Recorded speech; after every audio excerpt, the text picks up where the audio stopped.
Railway station पर भूतों की बारात। एक रामपुर नाम का गांव था। गांव से कुछ ही दूरी पर एक भूतिया रेलवे स्टेशन था। गांव के लोगों का उस रेलवे स्टेशन से आना जाना तो क्या, उसके आसपास भी भटकते नहीं थे, क्योंकि उनका मानना था कि उस रेलवे स्टेशन पर भूत रहते हैं। हर अमावस्या की रात उस भूतिया रेलवे स्टेशन से भूतों की बारात निकलती है, वह भी पूरे गाजे बाजे के साथ। बारात में एक भूतिया दूल्हा अपनी पूरी पलटन के साथ गांव में आता है और एक जवान लड़की को अपने साथ ले जाता है। आज फिर वही मनूस अमावस्या की काली रात आ गई। घर में एक जवान बेटी है, कैसे मैं उसकी रक्षा करूं? घबराने की कोई जरूरत नहीं है। मैंने घर के सभी खिड़की दरवाजे बंद कर दिए हैं। कोई भी दरवाजा खटखटाएगा तो खोलना मत। आज हम में से कोई भी पूरा रात नहीं सोएगा। तभी दिनेश की बेटी रूबी बोलती है, पिताजी, मुझे कुछ होगा तो नहीं ना?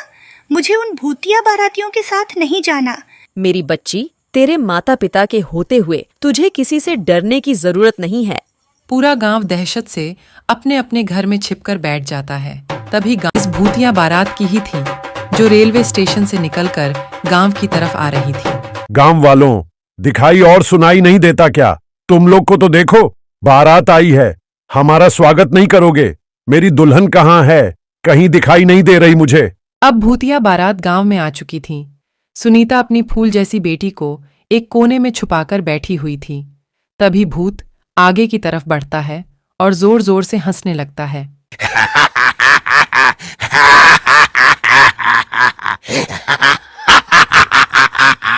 आज तो मेरी शादी है, बिना दुल्हन लिए मैं यहां से जाने वाला नहीं हूं। तुम गांव वाले मेरी दुल्हन को साथ विदा करते हो, या मैं खुद तुम्हारे मातम के साथ उसे अपने साथ ले जाऊं?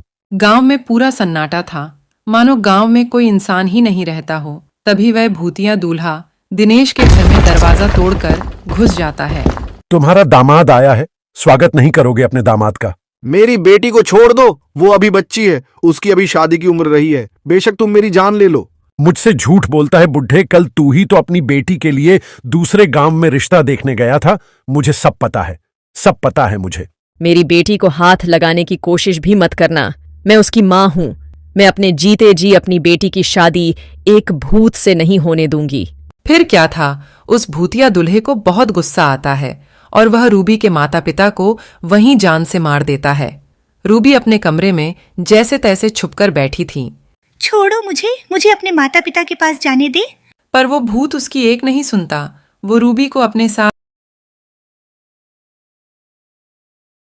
रात के बाद पूरे गांव में डर का खौफ छाया हुआ था। हर जगह मातम बिखरा हुआ था। गांव वाले मिलकर रूबी के माता पिता का अंतिम संस्कार कर देते हैं, लेकिन पूरे गांव वालों की जुबान पर बस भूतिया बारात की ही बातें थीं। अरे गांव वालों, ये सब कब तक चलेगा? वे भूत बेधड़क आते हैं और हमारी आंखों के सामने हमारी बेटियों को उठाकर चले जाते हैं, और हम बेबस, लाचार बस देखते रह जाते हैं। दिनेश की बेटी रूबी हमारी भी तो बेटी थी ना? बिल्कुल सही कह रहे हो। इस गांव की हर एक बेटी तो हमारी बेटी जैसी ही है। उन सब की रक्षा करना हम सबका फर्ज है। हम सब गांव वाले मिलकर उस भूत का सामना करेंगे, तुम चिंता मत करना। वह तो सब सही है भाई, लेकिन हम कब तक अपनी बेटियों को कंवारा रखेंगे? जिसकी भी बेटी जवान और शादी के लायक होती है, पता नहीं कैसे उस भूत को पता चल जाता है और वह उसे उठा के अपने साथ ले जाता है। मेरी बेटी भी है और उसकी भी अब शादी होने वाली है। मैं कैसे अपने कलेजे के टुकड़े को उस भूत के हवाले कर दूं? अगले दिन पूरा गांव मुकेश की बेटी प्रियंका के शादी में लगा था। एक तरफ सजावट तो दूसरी तरफ मिठाइयां बन रही थीं। अब फेरों का समय था। दूल्हा दुल्हन मंडप में बैठे हुए थे कि तभी अचानक रेलवे स्टेशन से भूतिया बारात गांव की तरफ आ जाती है। सभी गांव वाले भूतों को देखकर अपने अपने घरों में छिप जाते हैं। अरे गांव वालों, तुम सबने तो मेरा साथ देने का वादा किया था ना? और कहा था कि हम इन भूतों का मुकाबला करेंगे। अब क्या हुआ तुम्हारे वादे का? तभी मुकेश की बेटी प्रियंका और पत्नी शोभा भी वहां आ जाती हैं। तुम्हारा यह साहस कि मेरे बिना तुम अपनी बेटी की शादी करने चले थे।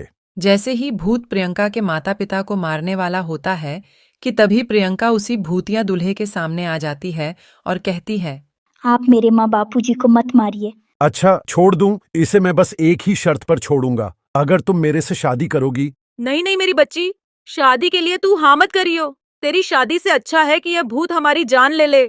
माँ पिताजी, अगर इस भूत से शादी करने से आप दोनों की जान बचती है तो मैं यह शादी जरूर करूंगी।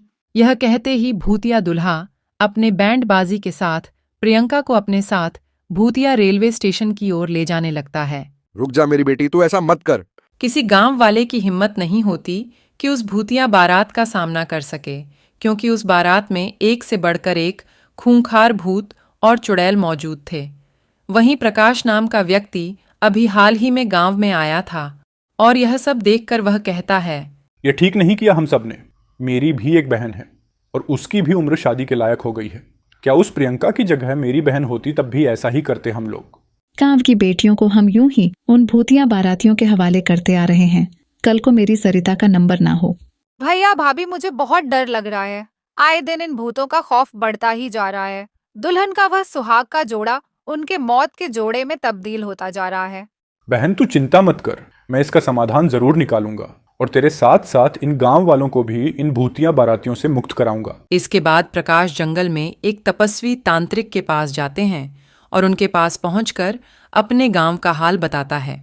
बेटा, मैं देख पा रहा हूं कि तुम्हारे गांव पर एक श्रापित भूतिया बारात का साया है और उस भूतिया बारात से छुटकारा पाने के लिए मेरे कहे अनुसार नियमों का पालन करना होगा। जी तांत्रिक बाबा।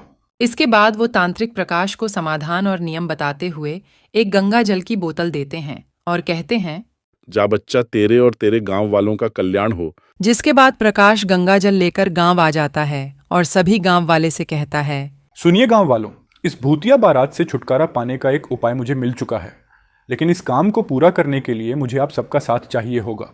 हम सब तुम्हारा साथ देंगे, बताओ क्या करना है। बस आप सब एक काम कीजिए कि आज की रात शादी का प्रबंध कीजिए, बाकी सब मैं संभाल लूंगा। प्रकाश के ऐसा कहते ही पूरा गांव शादी की तैयारी में लग गया और ऐसे ही अब रात हो चली थी और शादी की बात उन भूतिया बारात को भी पता चल गई थी, जिसके बाद वो भूतिया बारात बैंड बाजे के साथ गांव में आ खड़ी हुई। कहाँ है मेरी दुल्हन? बताओ कहाँ है मेरी दुल्हन? भूतिया दूल्हा मंडप में एक दुल्हन को देखता है और उसे अपने साथ भूतिया रेलवे स्टेशन के अंदर एक पुरानी सी ट्रेन के डिब्बे में लेकर चला जाता है, जहां पर बहुत सारे कंकाल ही कंकाल पड़े हुए थे। तभी वह दुल्हन घूंघट उठाते हुए कहता है, ये रही तुम्हारी दुल्हन, कर लो अब शादी। धोखा हुआ है मेरे साथ, धोखा। मैं तुम्हें नहीं छोड़ूंगा। भूत के ऐसा कहते ही प्रकाश अपने हाथों में छुपाए हुए गंगा जल को उस ट्रेन में पड़े कंकाल के ऊपर छिड़क देता है और बाहर निकल जाता है, जिसके बाद उस पूरी ट्रेन में आग लग जाती है और वह भूतिया बारात उस आग में भस्म हो जाती है। अशोक के इस काम से अब गांव में बेटियों की शादी अच्छे से होने लगती है और सब कुछ